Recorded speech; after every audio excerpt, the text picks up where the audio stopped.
सर्वप्रथम अध्यक्ष महोदय एक अत्यंत उपयुक्त आणि चांगलं विधेयक आणलेलं आहे। मी त्या विधेयकाला समर्थन करतो।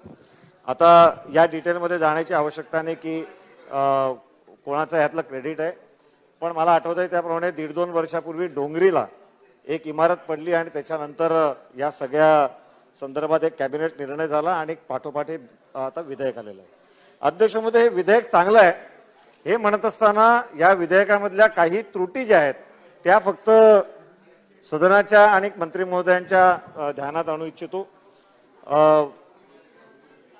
हे विधेयक म्हाडा ऍक्टच्या अंतर्गत आहे आणि हे या विधेयकाचा लाभ केवळ उपकर प्राप्त इमारतींना होणार आहे। आज लाखो कुटुंब, हजारो इमारती संपूर्ण मुंबई शहरामध्ये या धोकादायक अवस्थेमध्ये आहेत।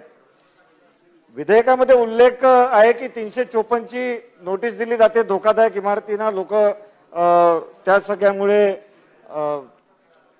त्यांना घर सोडावं लागतं। या सगळ्याचा जो फटका आहे तो केवळ शहरातल्या आणि उपकर प्राप्त इमारतीतल्याच लोकांना होतो असं नाही।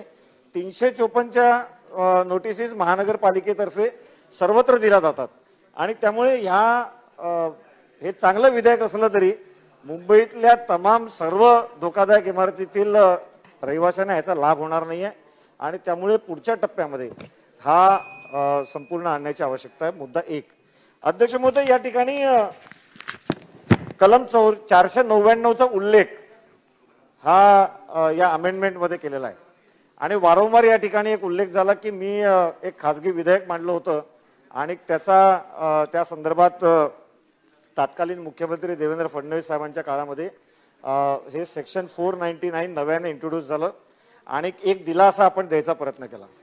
आता या विधेयकामध्ये आपण म्हटलेलं आहे की महानगरपालिका अधिनियमाची कलम 354 व 499 यामध्ये काहीही अंतर्भूत असले तरी, म्हणजे एक तरतूद आहे पण ती तरतूद असली तरी ही नवीन तरतूद करावी लागते आहे।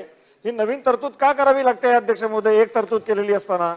तर 499 चं सेक्शन महानगरपालिका अधिनियमामध्ये आणताना आपण भाडेकरूंना त्यांची स्वतःची इमारत बांधण्याचा अधिकार दिला, पण मधल्या काळामध्ये मुंबई महानगरपालिकेने कुठल्याही इमारतीच्या बांधकामामध्ये जे प्रीमियम आणि डेव्हलपमेंट चार्जेस मध्ये भरमसाठ वाढ केली, म्हणजे जवळजवळ 10 ते 25 पट ही वाढ झाल्यामुळे आता भाडेकरूंना ची इमारत स्वतःच्या खर्चाने बांधणं हे मुश्किल झालेलं आहे। कन्स्ट्रक्शन कॉस्ट एक वेळ परवडू शकेल, परंतु त्याच्याबरोबरचे जे सगळे प्रीमियम्स वगैरे आहेत हे परवडू शकत नाहीत आणि त्यामुळे म्हाडाने स्वतःपुरतं एक पाऊल पुढे टाकलेलं आहे की अशा जमिनींचा संपादन करायचं आणि भाडेकरूंना पूर्ण पोटेन्शियल वापरायला परवानगी द्यायची। म्हाडाने हे उत्तम पाऊल टाकलेलं आहे, परंतु ते स्वतःपुरतं टाकलेलं अध्यक्ष महोदय। सेस प्रॉपर्टी म्हणजे उपकर प्राप्त इमारती ज्या आहेत त्याची संपूर्ण देखभालीची आणि पुनर्बांधणीची जबाबदारी म्हाडाची आहे आणि ती आपली जबाबदारीतून आपल्याला स्वतःला मुक्त करण्यासाठी आता म्हाडा तुम्हाला चला संपादन करून देतो, तुम्ही तुमचा बिल्डर आणा, त्याच्या नावाने संपादन करा आणि तो तुमचं रिडेव्हलपमेंट करेल। या मार्गाला माझा विरोध नाही अध्यक्ष महोदय। सर्वच खर्च सरकार करू शकेल असं नाही, त्यामुळे काही ना काहीतरी मार्ग शोधावा लागतो। परंतु जिथे सरकारला स्वतःच्या खिशातून खर्च करावा लागेल तिथे सरकार मात्र संपादनाचे अधिकार देणार आणि ज्या अन्य ठिकाणी ज्या उपकर प्राप्त इमारती नाही आहेत, जिथे सरकारचा थेट जबाबदारी नाहीये, तिकडे मात्र लोकांना वाऱ्यावर सोडणार, तिथे मात्र लोकांना वाऱ्यावर सोडणार हे काही योग्य लक्षण नाही। आणि त्यामुळे अध्यक्ष महाराज उपनगरामधल्या ज्या इमारती आहेत आणि शहरातल्या सुद्धा ज्या नॉनसेस आहेत, उपकर प्राप्त नाही आहेत, त्यांच्यासाठी सुद्धा संपादनाचा एक विधेयक आणण्याची आवश्यकता आहे आणि ती माझी मागणी आहे।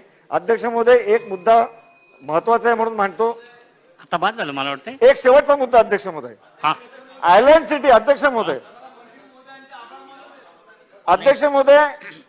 आयलँड सिटी म्हणजे मुंबई ही जी ब्रिटिशकालीन समज आहे ही आता मोडण्याची आवश्यकता अध्यक्ष महोदय।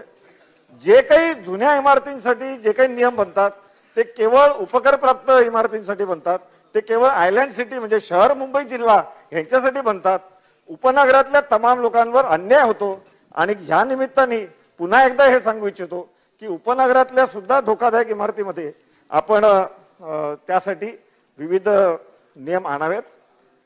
अध्यक्ष महोदय, मी ज्या ठिकाणी राहतो त्या ठिकाणी विमानतळाच्या मुळे उंची मिळत नाही इमारतींना, आणि अशा फनेल झोन मधल्या इमारतींना कुठल्याही क्षणी ह्याही इमारती आता पडायला लागतील. 60 वर्ष 70 वर्ष जुन्या इमारती झाल्या, आणि त्यामुळे ह्यांच्यासाठी सुद्धा तरतूद होण्याची आवश्यकता.